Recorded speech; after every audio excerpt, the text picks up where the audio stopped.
Hi, I'm Steve Wilson from Lockstep in Sydney.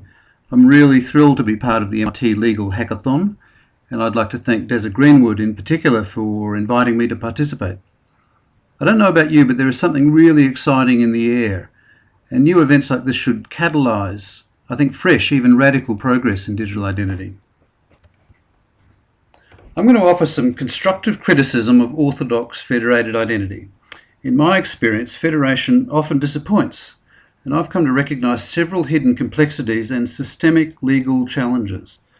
Identity engineers are fond of the word ecosystem. Well, if we take an ecological frame, we may have a brand new way of dealing with identity. And finally, I'm going to sketch out a practical way to better share identity info and the way that an ecosystem of claims verification services is now being built in Australia. Harder than it looks. Well, you can say that about a lot of things, but federated identity really is easier said than done. It's intuitively reasonable that if I am well known in one context, then I should be able to leverage my identity from that context into others. But I've seen at least 3 really well supported federated identity projects in Australia come unstuck. Stateside, there have been spectacular and really quite confusing commercial failures. Most notable is CardSpace. CardSpace was the exemplary instance of the laws of identity. But if Microsoft couldn't get CardSpace to work, then we really need to understand why. But of course, there have been many successful identity federations. Here are 4 of my favourites. Having said that, there are 2 conspicuous features of all of these 4 case studies. They're all PKIs, and they're all closed sector-based schemes. They're monocultures. Now, I myself love these programs. It's just that the unanswered question is whether these monocultures can be extended. So let's have a look at the hidden complexities. Let's begin by looking at the archetypal business case for the classic federation, the identity broking hub. The business case normally begins by pointing out the profusion of bilateral agreements that need to be in place between relying parties and identity providers today. It's said that if these interactions were mediated, then we'd get the benefit of far fewer relationships in a simpler situation. But this simple business case is really comparing apples and oranges. The truth is that multilateral agreements around an authorization hub are far more complex and weighty than the traditional bilateral ones. So the total cost on the right-hand side is not obviously lower than the cost on the right. Now, I want to tell you my real-world experience of exactly this situation. The Australian Internet Industry Association planned a major industry-based authentication hub. With a government grant, it commissioned a detailed architecture and separately a groundbreaking template legal agreement drawn up by an international law firm. And the agreement was to cover the hub and the identity providers, and separately the hub and the relying parties. We had in principle support from an amazing number of supporters: banks, department stores, big online properties, airlines, and so on. But when we finally tabled those template agreements with the legal counsels for those big companies, they said to us, and I quote, "We've never seen anything like this before." These are not the sorts of words that you want to hear from your lawyers. So with that experience, I've come to the view that federated identity turns technology problems into legal and change management problems. And as we all know, technology is the easy part of any complex business program. A lot of my talk is about shifting perspectives. I think that the complexity that's hidden in federated identity would actually be more obvious if we looked at the relationships involved instead of that intuitive and perhaps flawed concept of identity. Here's a really abstract view of the relationship that might exist between our good old friends Bob and Alice. We can identify Bob as round and Alice as small. And if Alice and Bob are going to have a relationship, what it means is that they have something in common. Now along comes Carol, and Carol's obviously blue. Carol and Alice have a... And here's the relationship between Carol and Alice, the common ground. Now, what do any of these relationships mean to one another? There's actually nothing about the commonality or the relationship between Alice and Bob that predicts the relationship between Alice and Carol. They're completely independent. And you know what? We've been down this path before. I've been deeply involved in PIC-AI since 1995, and I'm afraid that the lessons of big PIC-AI from over a decade ago seem to have been lost on the current generation of identity management thinkers. Trust is not transitive. PIC-AI taught us that if Alice trusts Bob and Bob trusts Carol, then Alice does not automatically trust Carol. And we've seen the same thing in the relationship abstraction that I've just developed. The biggest legal problem with PIC-AI was the lack of contractual privity. If there's no prior relationship between a certificate authority and a relying party, then it's very difficult to work out if the CA has a duty of care to the relying party. An inordinate amount of work was done by the American Bar Association, by the Australian government, and umpteen consultants trying to sort that one out. It pointed to the enormous novelty of PIC-AI, the big fat certification practice statements, the novel liability caps that were put in certificates even for non-financial transactions. And the realisation came that PIC-AI is great, but only in tightly controlled, closed communities of interest. I'm especially interested in language and metaphor, as well as ecology. And I put it to you that the idea of the electronic passport has been one of the most unhelpful metaphors that we've ever had in PIC-AI and identity management. The idea of the general purpose electronic passport should have faded away long by now, but it's a stubborn sort of dream. Here's another look at some of the tacit assumptions in federated identity. It's an assumption that cost falls with federation. Now, it's certainly the case that we can have an identity overload, and so as the number of identities increases, then so does our total cost of ownership. But is it true that by pushing back to as few identities as possible, that we're going to save money? Well, I don't think it is. The experience that I've talked about shows that the sheer novelty of pushing back to just a handful of general purpose identities causes costs to escalate. In fact, I go so far as to postulate that the cost is literally infinite of having just a single digital identity. That is, it's unattainable. In fact, we'll just note right now that there's no such thing as a real general purpose passport. The idea of a passport is that it's going to get you everywhere. It just doesn't happen. You can't get into any country with a passport. Some countries won't let you in with an American passport, and you generally need a visa. So the passport metaphor that's so beloved by internet engineers is based on something that doesn't do what they say it does in the real world. Now, the curve is a minimum, and an interesting research question, if I'm right, is what would that number of optimum identities actually be? A colleague of mine in Australia, James Keller, had a canny answer to the question. He said, it's probably a dozen, Steve. I said, how do you figure that? He said, well, look inside your wallet. And he's right, in the typical wallet, there's 10 to 15 identities in our cards, in our memberships, and our accounts. And that magic number of 10 to 15 is probably the most efficient number of real-world identities that we've settled on as a cost minimization exercise over many, many years. So there's another little ecological nugget, part of the theme that I want to develop in this talk. So speaking of ecology, I love this.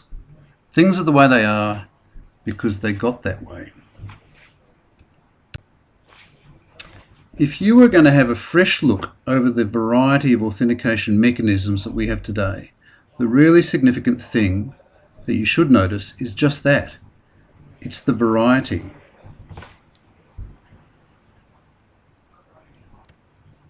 The very variety suggests an ecological answer or an evolutionary explanation. It's a lot like Darwin's finches. I think identities are the way they are because they've evolved. And one of the earliest insights into the ecological underpinning of digital identity came from our host, Dazza Greenwood, who observed over 10 years ago that all identity is local. He said the further away from a pre-specified business context an identity credential becomes, the less valuable it is. Now, we all know 10 years later that context is crucial, but I don't think that we've learned enough. I don't think we've made enough of that insight. If identities evolve, then one of the questions, the technical genetic question, is going to be, what are the hereditary units? And I speculate that identity is mimetic. That is, the elements of identity are individually stable ways of doing things that have been handed down from generation to generation of security practice, and they change slowly all the while to best fit the environmental conditions. So what would digital identity memes look like? Well, I speculate that some are technological, some are regulatory, some relate to business rules, some will be cultural, and some memes will simply represent old habits that die hard. For example, one of the most important things in digital identity is the proof of identity protocol, for example, for opening a bank account. In Australia, the Financial Transactions Reports Act sets a minimum proof of identity. The Basel II protocols for banking worldwide set identification expectations, as do anti-money laundering and counter-terrorism financing regulations. In the States, we've got HIPAA and HSPD 12 that are largely concerned with proof of identity. Another type of meme is the business process for establishing identity. Sometimes there's no establishment, there's the anonymous registration for some services. A birth certificate and driver's license are traditional.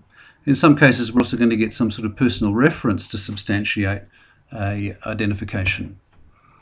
The way in which you register with a new business, say an employer, can vary from an online application form, a handwritten and signed application form, and sometimes your application is going to be done in person and supplemented by an interview. The authentication technology that codifies your identifiers started off with barcodes many years ago and magnetic stripe cards.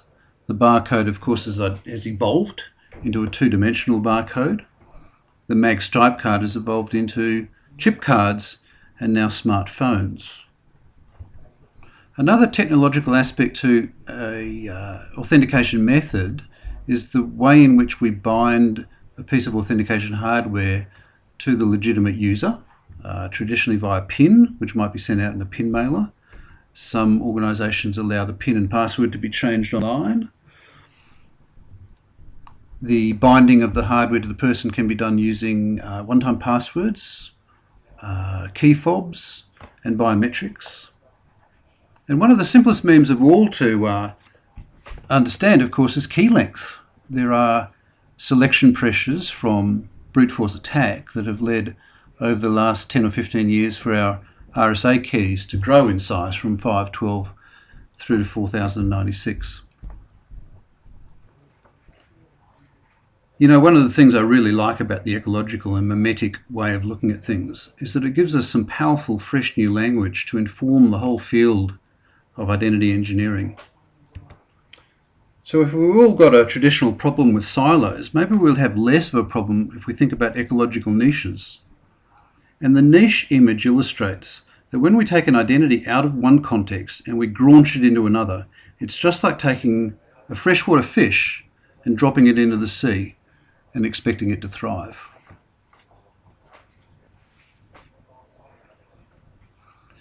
We'll just build on the ecological frame here and think about the selection pressures that have worked on those memes that I listed before. The environmental pressures of security, the arms race with attackers and organised crime, fraud modalities, privacy regulations. Now, privacy is an interesting area where it tends to push against identity. All things being equal, I think banks and employers would like to know more about us, but privacy laws, as they tighten up worldwide, are pushing back on organisations to, in effect, know less about us, and you have a classic environmental tug of war. The selection pressures come from convenience and accessibility, I've mentioned the ever-increasing financial prudential regulations worldwide, professional standards, in particular in medicine and healthcare, where the credentialing benchmarks for doctors in order to ward off malpractice are getting tighter all the time. Electronic verification, an important pressure that has arisen through the desire to have branchless and totally virtual banking. And there's the ever-present single view of customer that banks in particular are keen on for customer service. And the single view of customer pushes a lot of the back-end identity mediation technology. Now, we're all fond of the word ecosystem, but I put it to you that there are so many existing ecosystems that don't get a mention that we would do a lot better if we remember that banking, retail, employment, corporate regulations, all of these things add up to environmental settings with a rich set of ever-changing pressures and compromises and trade-offs and equilibrium that has led to the digital identities being what they are today.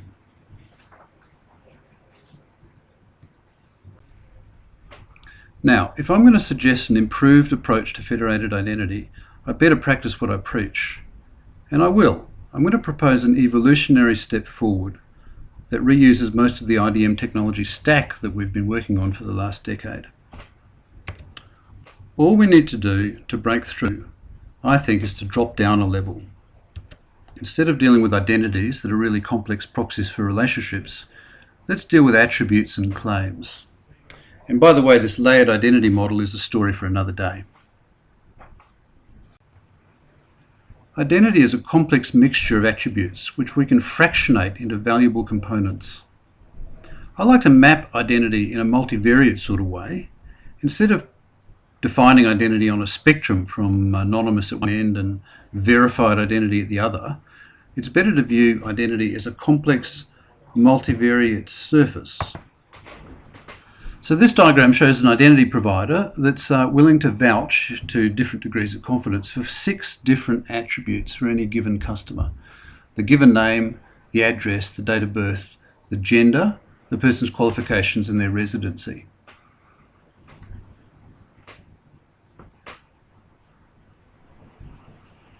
And now we'll look at what matters to different hypothetical relying parties. Consider first of all a bank. Now, the bank doesn't care much about gender or professional qualifications. It just needs highly reliable proof of name, address, and date of birth. Now, in this case, the surface defined by the relying party's requirements is covered completely by the surface that's vouched for by the IDP. Now, here's an online gaming site, relying party 2. It allows for anonymous players, but there's a regulation that forbids children on these sorts of sites. All this relying party needs to know is the date of birth. And again, their surface, it's just that yellow line, but the surface of this RP, again, is covered completely by the IDP. Finally, here's a hospital that's employing casual doctors, and what matters more than anything to the hospital under these circumstances is the qualifications and proof of residency. They are interested in the name and address to a degree. The important thing is that the surface provided for by the IDP does not match that of the relying party. So in Australia, we're taking this multivariate unpacking or fractionating of identity and contemplating what it means for real relying parties. And instead of going to some sort of one-stop shop to get a rolled-up identity, maybe it makes more sense to allow for relying parties to shop around and to start to pick together those attributes, piecing them together in ways that more closely reflect the ways that they do business in the real world anyway. So here's a model, a practical model. Australia has already developed what's called the Document Verification Service. It's an online bureau for checking the validity of identity documents. It draws on authoritative data sources that are not shown on this diagram to verify driver's licenses, passports and birth certificates. The DVS is currently only available to state and federal agencies, but we've had a pilot of limited private sector use, and the DVS is expected to open up to business use in 2013.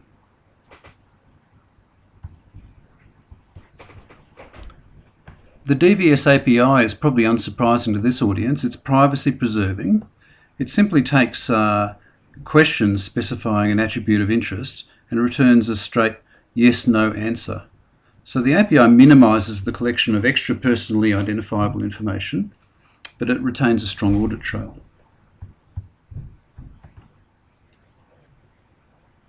And now I've been working with the Australian Government to generalise the document verification service, opening up similar APIs for other recognised sources of truth. So a bank could vouch for the validity of an account number, professional bodies likewise for membership numbers of accounting, surveying, electrician, lawyers and so forth. Insurers can vouch for their own policy numbers. The Department of Motor Vehicles can cover street address in a virtual driver's licence. They can also the natural choice to provide an over 18 or a proof of age token. And a post office is probably well suited for vouching for delivery address. And so we're close now to imagining an ecosystem of claims verification services that each would suit a particular source of truth or be authoritative over a particular claim of interest. And we're working on the common set of claims that would be useful across a wide variety of business interests. You can imagine this sort of... Now you can easily see this sort of service evolving over time with third-party brokers and information bureaus arising that are bundling multiple claims together into some sort of convenient package and perhaps rolling in other e-business services at the same time. And over the very long term, these brokers might evolve into what we now are searching for in terms of rolled up identity providers. So what's next? If memetics provides a new fundamental theoretical basis for understanding digital identity, where's it all heading? Well, I argue that to really maximise the value of the identities that we have today, we need to first understand more thoroughly how they evolved to be the way they are. We might then have the intellectual basis for literally doing recombinant memetic engineering of identities. I'm serious. Here's an example. Consider on the left the way that an employee identity is put together, the way in which an employer gets to know their employee. Well, up there at the attribute level, we've got driver's license presentation and an online application form. And deeper down in the technology layers, we've got a barcode that's issued to the employee, and then a one-time password generator for online access. And on the right, we've got the typical sort of traditional way that a bank customer would come to be known by the bank, using a passport and other sorts of high-grade personal identity, written application form, and then again at the technology level, typically a mag-stripe card and maybe a password for internet banking. Two-factor authentication key fobs were actually common in the technology sector workforce long before the banking sector adopted them.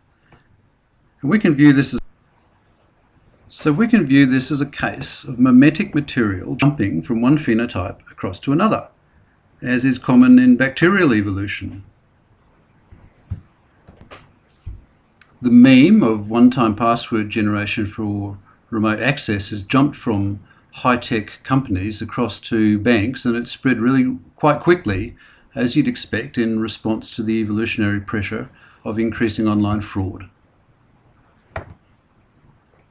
And so that's just one example of how the memetic frame can help us deal with identity management, can help us understand the way things have evolved to the situation that we have today. And I think that if full-blown federation identity is going to succeed going down the track, we're going to have to pay much more attention to the evolutionary backstories that explain the different elements of authentication, be they technological elements or claims and assertions at the business sort of level. And we're going to have to tease these apart in much the same way that genetic engineering proceeds today in order to maximise the benefit of those particular memes while keeping everything else constant and minimising the unintended consequences.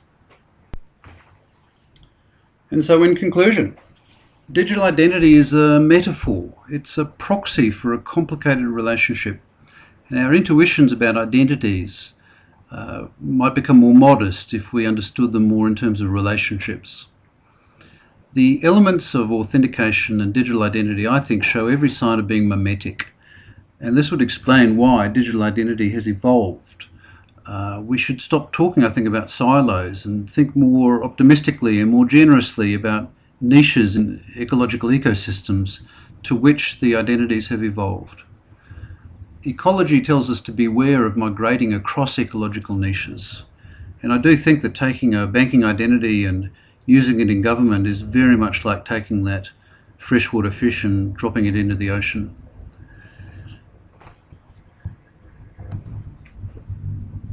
And we're at a really interesting crossroads where a lot of thinking is tending towards this idea of fractionating identities. I've only just started reading the Future Identities paper from the Foresight project of the UK government, but it's rife with talk of the elements of identity. And the mimetic frame shows that the components of identity could in principle be put back together again like a recombinatorial genetic engineering, and we could do the same thing with identity. The reality of identity is, we can think all we like globally, but every business is always going to act local when it comes to the way that it knows its people. Thanks very much for listening, and I'm looking forward to the discussion. Cheers.